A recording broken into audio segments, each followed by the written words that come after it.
Welcome to BBC International News. First I will tell you the news title and then the details. Great news, how China is helping Iran deal with sanctions. Top news, ICC asked the court to stop intimidation. Breaking news, how news of the legal battle over Gaza is being suppressed. Update news, drones flying overhead, police guarding the gate. Top news, we won't stop, how Columbia students are carving a new legacy of Gaza protests. Listen to the news title so far, now listen to the details. How China is helping Iran deal with sanctions. When Iran launched more than 300 missiles and drones targeting Israel in mid-April, the issue of strict sanctions on Iran's oil exports, on which the country's economy depends, was again discussed. Despite the measures taken against Iran, its oil exports reached a 6-year high in the first 4 months of 2024, amounting to $35.8 billion as Iran's customs chief. But how is Iran able to evade sanctions on its oil exports? The answer lies in the trade strategy of China, its biggest customer. 80% of Iran's total oil exports go to China. According to a report by the U.S. House Financial Services Committee, Iran exports about 1.5 million barrels of oil to China every day. ICC asked the court to stop intimidation. The Office of the Counsel of the International Criminal Court, ICC, has called for an end to intimidation of its staff. Such threats could amount to crimes against the administration of justice of the world's permanent war crimes tribunal, the office said. The Hague-based International Criminal Court in the Netherlands, Karim Khan, said in a statement on Friday that all attempts to disrupt the work of the staff of his office, intimidate them, or exert illegal influence on them must be stopped immediately. The statement did not directly mention Israel, but the statement came as U.S. and Israeli officials warned the ICC of the possible consequences of arrest warrants against the country's top officials over Israel's war in Gaza. Karim Khan's office said the court has a legitimate mandate under the Rome Statute to act independently and impartially. If consistent with this authority, this department wants to have constructive discussions with all concerned parties. The court's statement came as U.S. and Israeli officials warned the ICC of the possible consequences of arrest warrants against the country's top officials over Israel's war in Gaza. But when there is a threat of retaliation against the court or its staff, this independence and impartiality is undermined, the statement said. The court should, in exercise of its legitimate powers, decide the case or inquiry filed under its jurisdiction. The court also said that the ICC's structure and jurisdiction are specified in the Rome Statute. It is also prohibited to make threats against the court and its staff. According to various media reports last week, the ICC may issue arrest warrants against the country's top officials, including Prime Minister Benjamin Netanyahu, in view of Israel's rampage in Gaza. The ICC can bring individuals to trial for war crimes, crimes against humanity, and genocide. In the hellish operation of the Israeli forces that started in Gaza on October 7th, 35,000 people have already been killed there. Apart from this, large parts of the valley have been reduced to rubble due to indiscriminate bombing. In this situation, the ICC has a possible arrest warrant against Israel's top officials. How news of the legal battle over Gaza is being suppressed. Benjamin Netanyahu criticized this court in a video message last Tuesday. He said Israel hoped the leaders of the free world would stand firm against the ICC's heinous attack on Israel's right to self-defense.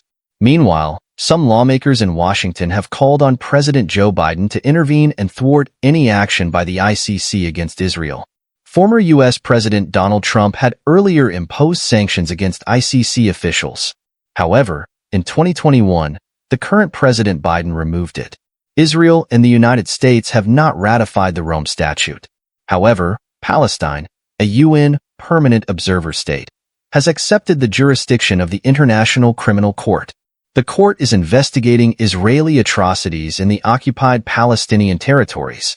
Karim Khan said his party is investigating Israel's possible war crimes in the ongoing war in Gaza. Drones flying overhead, police guarding the gate. Students at U.S. universities participated in anti-Israel demonstrations in solidarity with Palestine. And that's why the local police attacked the protesters. Columbia University has become a hotbed of protest. A building of the university was occupied by pro-Palestinian protesters for almost 18 hours. Footage from their phones showed police parking at least 7 prison buses south of the campus. According to the Reuters report, the New York police are standing in line outside the gates of the Manhattan campus. Drones were also seen flying to monitor the evening sky to keep an eye on the protesters. Protesters pitched tents on campus for nearly 2 weeks to protest Columbia's severing of financial ties with Israel. Drones were seen hovering over their camp. The university authorities have called a Zoom meeting with the student leaders on Tuesday. Their last negotiations failed. Within hours of the protest, police arrested several people on charges of theft and trespassing. Among them were at least 30 students, 6 alumni, and 2 employees. Police cleared the protest camps. Protests erupted in universities around the world. We won't stop. How Columbia students are carving a new legacy of Gaza protests. Inside a movement that took over a university building and lost its camp within 24 hours, yet refused to die. New York, USA, Monday, April 29th at around 10 p.m. I thought I'd call it a night. My student journalist colleagues and I stayed late into the night on the Columbia University campus the past few days, reporting on a story that captured the world's attention. The pro-Palestinian protests and encampments that inspired similar campaigns in schools across the United States, and around the world. As I slung my camera bag over my back and started walking past the campus, I got a tip from a passing protester. "I'll be around until midnight," they said. "Maybe go home first." Got it. I went home to charge the backup camera battery and grab an extra memory card before heading back to campus. Back in Columbia, it turns out that more than one of us got the tip. A crowd of student journalists, all of us with paper badges and blue tape on our clothes, waited by the camp for what was to come. Our journalism faculty stood by us, as they always do. The protesters were grouped into platoons, and not knowing what to expect, we kept our eyes on the various corners. We split up to make sure the different spots had been covered. Some of us huddled near Pulitzer Hall, home of the Columbia Journalism School, where a small number of protesters had rallied, while others camped ready with cameras and recorders. That's when it all started.